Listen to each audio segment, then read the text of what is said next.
Y'all went elsewhere. But now that y'all see I'm the ticket, now y'all like, oh yeah, we want to fight Terence Crawford. We want Terence Crawford. That's the narrative now. If Crawford has it in his mind to fight Boots, you might as well do it now. Because now they begging for a fight. Now they want to fight me now. I don't sell, so there's no need for you to even mention my name no more. Don't say Terence. There's been a lot of buzz about Terence Crawford's comments on Jaron "Boots" Ennis, and his decision to call him out has only fueled the growing tension between boxing's old guard and its new generation. Ennis, one of the sport's most dangerous young lions, now finds himself in the spotlight after Crawford. The man who conquered 3 divisions and made Canelo Alvarez look bad on the world stage decided to speak his mind. Meanwhile, Jaron is coming off a stunning first-round knockout, a moment that's only intensified the conversation around who truly runs the welterweight division.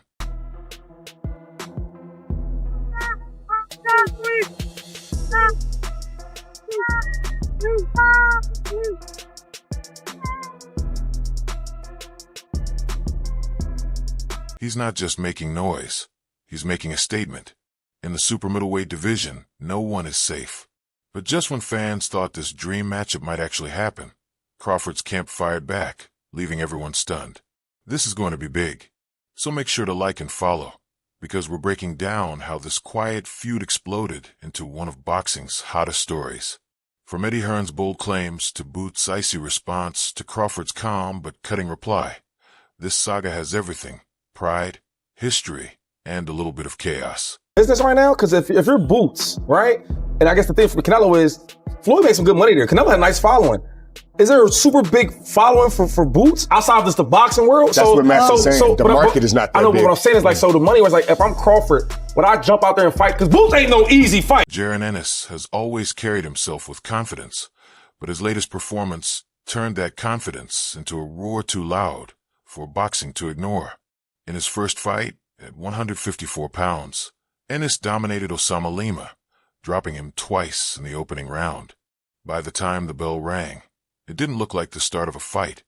It looked like a demolition.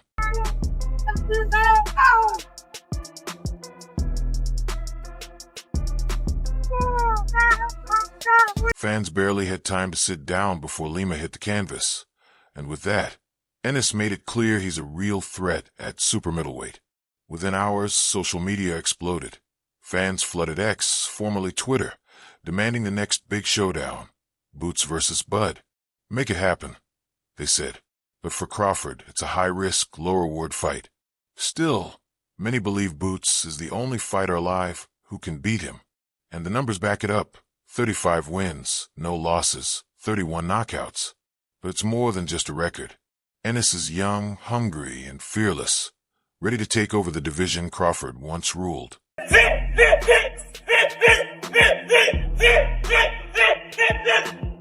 Now it's time to call out the man many consider the pound-for-pound king.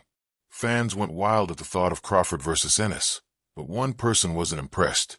Crawford's longtime trainer, Brian "Bomac" McIntyre, didn't just downplay the call-out, he dismissed it entirely. Speaking from the UK, McIntyre made his stance clear. That guy doesn't bring anything to the table. It's not going to happen. For Ennis fans, those words landed like a punch to the gut. He don't bring nothing to the table. He got our leftovers. Why would Bud want to go backwards? I want to go backwards. Bud looking for bigger and better fights, so where he can etch his name in the concrete forever. I don't know, because I really don't look at none of the welterweight since we did clear the division out. But McIntyre didn't stop there. He broke it down clearly. Crawford is 38, has conquered every division he's entered, and has nothing left to prove. Ennis, on the other hand, is just 28 and still building his name. He hasn't faced anyone near Crawford's caliber yet. Bomac made it sound simple.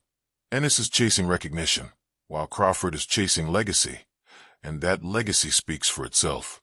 As the undisputed welterweight champion, Crawford dismantled Errol Spence Jr., then moved up to 168 pounds and made Canelo Alvarez look ordinary, something few thought possible. Every time Crawford steps into a new division, he doesn't just win, he takes it over. He made it look so easy. You know what I'm saying? got 2-3 more in him. You know what I'm saying? Training camp will try harder. Hey, Bomac, this isn't about experience versus ambition. Crawford has already written his story, while Ennis is still on the first chapter. But not everyone agrees with that view. Some say Bomac's comments didn't come from confidence, but from fear. And one man wasn't afraid to push back hard, Eddie Hearn. And if you know Hearn, you know he never holds back. Posting, and I said this: I've worked with some incredible fighters. This young man is a phenomenon. He's 28 years old, he's 35-0, he has incredible defensive skills and footwork, but he comes to seek and destroy and has brutal KO power. Please enjoy at Jaron Ennis' journey. I need to do my job because he will not lose from 154 pounds all the way to 100. When it comes to his fighter, Jaron Boots Ennis, Eddie Hearn wants it all. In a recent interview with The Playground, Hearn made one of the boldest statements of his career. You can try to play it down, but I don't care what Terence Crawford says. There's no better boxer than Ennis right now. That's not hype, that's fact.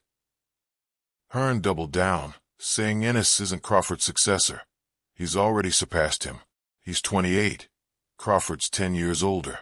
The torch isn't being passed. It's already been taken. However he wants with Virgil Ortiz. Honestly, anybody, wherever I want, as long as I'm focused and locked in, having a great training camp, and like I said, I feel great at 154, and it's time. We haven't even begun to see what Jaron Boots Ennis can really do. Eddie Hearn calls him the most unique fighter he's ever worked with, confident that Ennis would destroy names like Virgil Ortiz Jr. or anyone else at 154. Hearn insists Boots isn't the next big thing.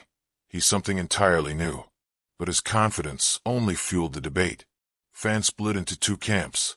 Some say Ennis still needs to prove himself, while others believe he's already destined for greatness. Yet, not everyone in boxing was ready to crown him just yet.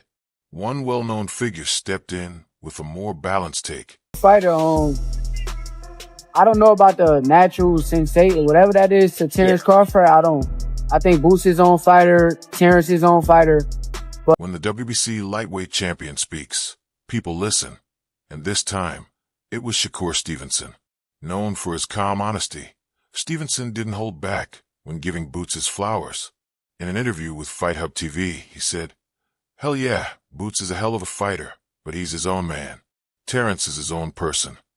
It was a quiet yet powerful reminder that greatness can't be copied.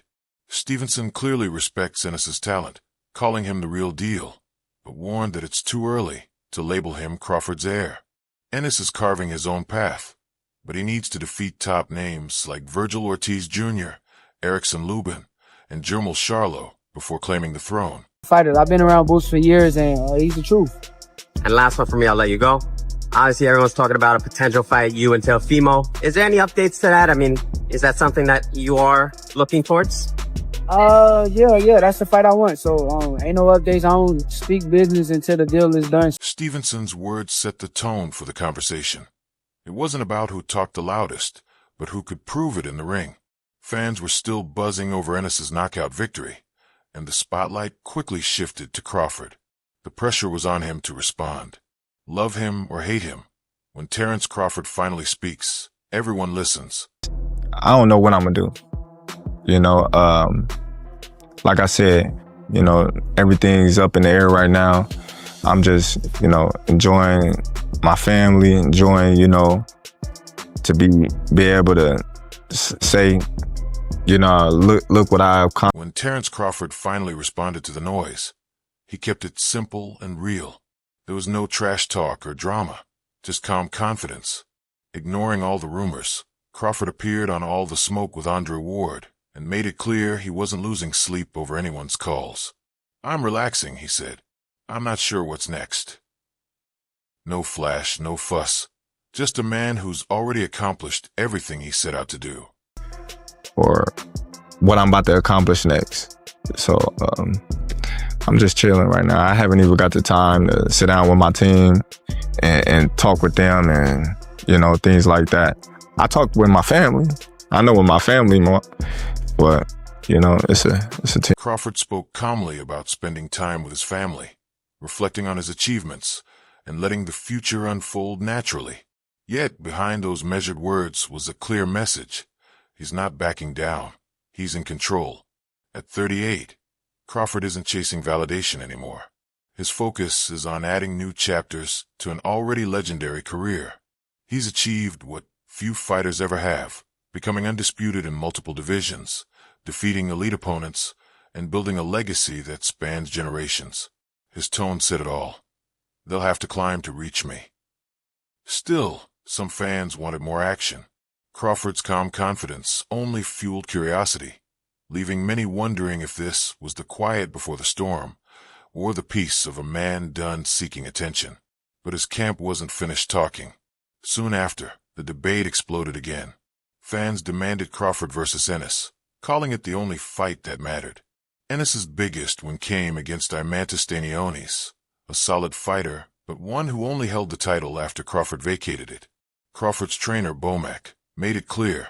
Those belts once belonged to Crawford. That's the difference. Crawford's resume reads like a Hall of Fame checklist. From lightweight to welterweight, he's beaten champions in every division. When he moved up, he never took easy fights. He faced the best and made them look ordinary. Compare that to his debut at 147 against Jeff Hearn, who had just beaten Manny Pacquiao. Crawford dominated him. Ennis's first bout at 154, meanwhile, was against an unknown opponent, Luis Milia, stopped in one round. It's not the same level. Even Derek James said it plainly. It's not the same conversation. Crawford's chasing history, not hype. He even beat Canelo Alvarez in a division where few believed he could survive. At this stage of his career, he's earned the right to choose only the fights that truly build his legacy. I beat this guy. It's his excuse. I beat this guy.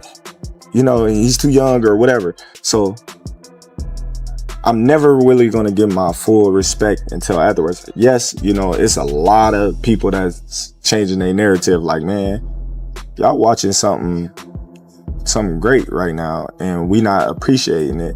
And it's sad to say that we waking up at the tail end of. This means Ennis isn't a threat to Crawford's team.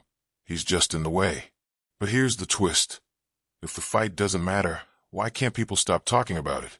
For fans, it's anything but trivial. The idea of Crawford versus Boots has grown far beyond boxing talk on social media. It's become a generational dream fight. Experience versus explosiveness. Precision versus power. Legacy versus ambition. Scroll through X, Reddit, or YouTube and you'll see it. Fans are demanding this showdown. To them, it's not just about titles or belts, it's about pride. Many see it as Crawford's final test against youth, the last boss before his Hall of Fame induction. For Ennis, it's the chance to become immortal, the fight that could make him a global star overnight. One viral tweet summed it up perfectly. If Crawford wins, he's the greatest of his generation. If Boots wins, he's the future of boxing. That single idea turned a fantasy into a craving. Experts have already begun predicting how it might play out. Crawford's switch-hitting brilliance versus Ennis's lightning speed. Both possess elite timing, reflexes, and knockout power, making it a stylistic dream match. But there's a catch. Crawford has reportedly said he'd only take the fight for a 9-figure payday, around $100 million. Fans dream of legacy, but the business side dreams in dollars. Turning this dream fight into reality will take more than skill. It'll take serious money. And that raises the big question. What's next for both fighters? Starting with Terence "Bud" Crawford, the man at the top. At this stage, he's not interested in just any fight. He's chasing moments that cement greatness. Sources close to his camp say he's considering moving up to 160 pounds to fight for a middleweight title, aiming to become one of the few boxers in history to win championships in 4 divisions. He only wants mega fights, 9-figure events worthy of his status. Crawford insists it's about legacy, not money. But at his level, the two often go hand in hand. Ordinary stuff, like going up 2 weight classes to fight the best fighter in that division, the #1 guy that's the face of boxing, you know, and the way that I handled that, people like, oh, man. Crawford is done with fights that don't matter. He wants challenges that add to his legacy. Meanwhile, Jaron Ennis keeps building his own. After demolishing Lima, Ennis made it clear he's ready for bigger names like Virgil Ortiz Jr. or the winner of Ortiz versus Erickson Lubin. He's also called out Sebastian Fundora, Jermel Charlo, Bakr Murtazalev, and rising star Xander Zayas. Ennis isn't just chasing titles, he's chasing recognition, the kind that makes legends like Crawford take notice. Right now, one man guards the throne while the other climbs toward it, and fans don't just want to watch their journeys. They want those paths to collide. When they do, it won't be just another fight. It'll be a battle for the crown, a moment where the torch is either passed or defended. Crawford insists Ennis brings nothing to the table, while promoter Eddie Hearn calls Ennis the best boxer in the world. The truth likely lies somewhere in between. That's why this conversation never dies. It's more than skill versus skill. It's legacy versus potential, experience versus hunger, the myth versus the air. Whether it becomes the beginning of a new era or the closing chapter of an old one, fans can't stop asking, is Crawford protecting his throne or preparing to pass it? Let us know what you think in the comments below. Is Terence Crawford still going to face Jaron Ennis? Or is that story over? For the latest news, updates, and iconic boxing moments, make sure to subscribe, and we'll see you next time.